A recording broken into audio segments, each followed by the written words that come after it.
what's up? It's Stella, and today we are going to be reviewing Prime's latest TV show, Elle, a Legally Blonde prequel. So, let's get started. In our Elle series, we've covered chapters 1 and 2. Chapter 1, Tropes, which dealt with racial tropes found in the show, and Chapter 2, Racial Violence, which analyzes the racial violence targeting highly melanated people. So, if you'd like to understand racial violence and racial tropes in more depth, be sure to watch these videos. In this video, we'll be covering Chapter 3, Divide and Conquer. In our last video, we talked about how highly melanated people have to be on the bottom in order for Elle to feel like she's on top. One part of this strategy is having white characters appear as better than highly melanated characters in every way. The second part of this strategy is even more deadly, having highly melanated characters fighting each other. Divide and conquer. A strategy of breaking a large group into smaller parts to gain control, specifically by making people fight so they cannot unite. In our previous video, we mentioned how this is a pattern in Elle. Whenever you see highly melanated characters, whether they're in the background or main characters, the writers will have them pitted against each other. And what this means is very simple. Highly melanated men and women must be fighting. They can't be friends. They must fight.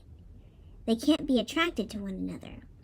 They must hate each other. They can't like each other. That wouldn't be right, because it would take away from the white spotlight. Now, if you watch these two scenes closely, you'll see that they're really just one scene, broken up into two parts. In the first scene, Kimberly is shown to be insulting Elle, and to defend herself, Elle pretends to have a relationship with Dustin, and out of the blue, calls for Dustin to sit next to her. It is clear Elle does this to protect herself, making herself appear desirable, wanted, using Dustin as her makeshift romance. And she's using Dustin not because she likes him or cares about him genuinely, but because she's desperate. She's using him at his own expense. But instead of Kimberly continuing to attack Elle, she shifts her focus to Dustin, insulting him. Arf. Implying that he's not attractive. And in the following scene, Kimberly doubles down on her accusations, accusing Dustin and Elle of having a fake relationship, specifically targeting Dustin, not Elle.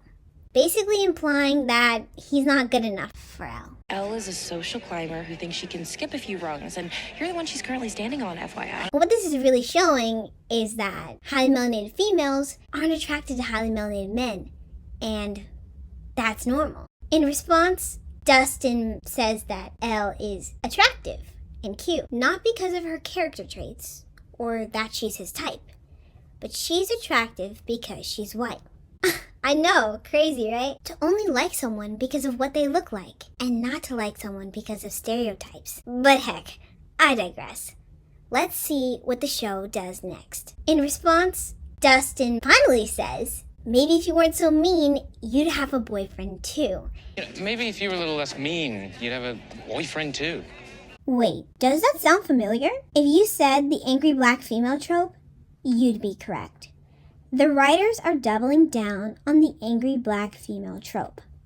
And what makes this so bad is that this insult does not visibly appear to be coming from a white person, but appears to be coming from someone who shares her same ethnicity, specifically the black male. Elle must not be the one to insult Kimberly, because she is kind and innocent. It is the black male who must insult her. Also, notice that everything he says about the white girl is positive, while everything he says about the melanated girl is negative. So, they're essentially using melanated people against melanated people. The divide and conquer strategy at its finest. Notice how the actor who plays Elle appears to be innocent, but because there are white writers and producers positioning white people on screen, they're able to throw the rock through the black man, to hit the black woman and hide their hands. And if he wants a job, he's gotta say it. And if she wants a job, she's gotta play it. So what white writers are really saying is, maybe if you stop being the angry black woman, you might get a man, while they control black actors like puppets in their hands. So what these two scenes are doing is they're normalizing dysfunctional behavior between highly melanated men and women. The writers don't want a character like Kimberly to find a character like Dustin attractive. They want to put this on television and normalize this. Same thing with Dustin. They don't want a character like Dustin to find a character like Kimberly attractive, and they want to normalize this. On top of not being attracted to one another, they must be fighting each other. And this is what these scenes are designed to do. While the writers want to make the audience think that this is all about solidifying Elle and Dustin's relationship, it's actually about portraying highly melanated people's relationships as dysfunctional. Arf. You know, maybe if you were a little less mean, you'd have a boyfriend too. Elle is set in 1995, and the chances of a California rich white girl going to public school, sitting at a table with these melanated people, is completely unrealistic. They live in two different worlds. And if Dustin or Kimberly would be doing anything to bother Elle, school administration would get involved to protect her. So what we are watching is revisionist history.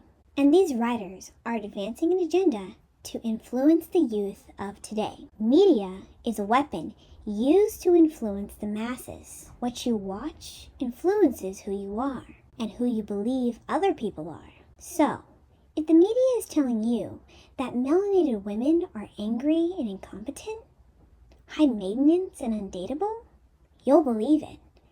And if the media is telling you that melanated men are mean, weak, and cheap, you'll believe it. The danger of what they are doing is that movies pass from your conscious to your subconscious mind.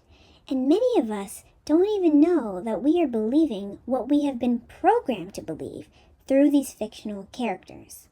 Between Elle and Kimberly, who do you think an African American man has been programmed to believe they should date? And between Elle and Kimberly, who do you think an African American man would want to marry? Do you think this is accidental or intentional? When we remove these lies about highly melanated people, we can see the truth about them.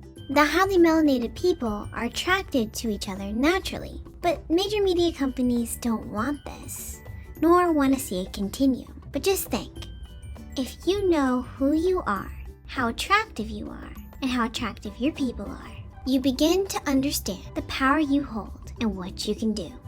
When you watch major media productions, be it television or movies, you now know the truth about what they're trying to make you and the rest of the world believe. And you can affirm and love yourself for who you are. When watching Elle, remember, you aren't just watching TV. You are being indoctrinated, socialized, and conditioned to believe lies about highly melanated people. The media makes highly melanated women rude, crude, and dudes. And it makes highly melanated men mean, weak, and cheap. And if you didn't know, now you know. Please like this video, comment down below, and subscribe to our YouTube channel if you would like to see more videos covering Elle. Thanks for watching. Until next time.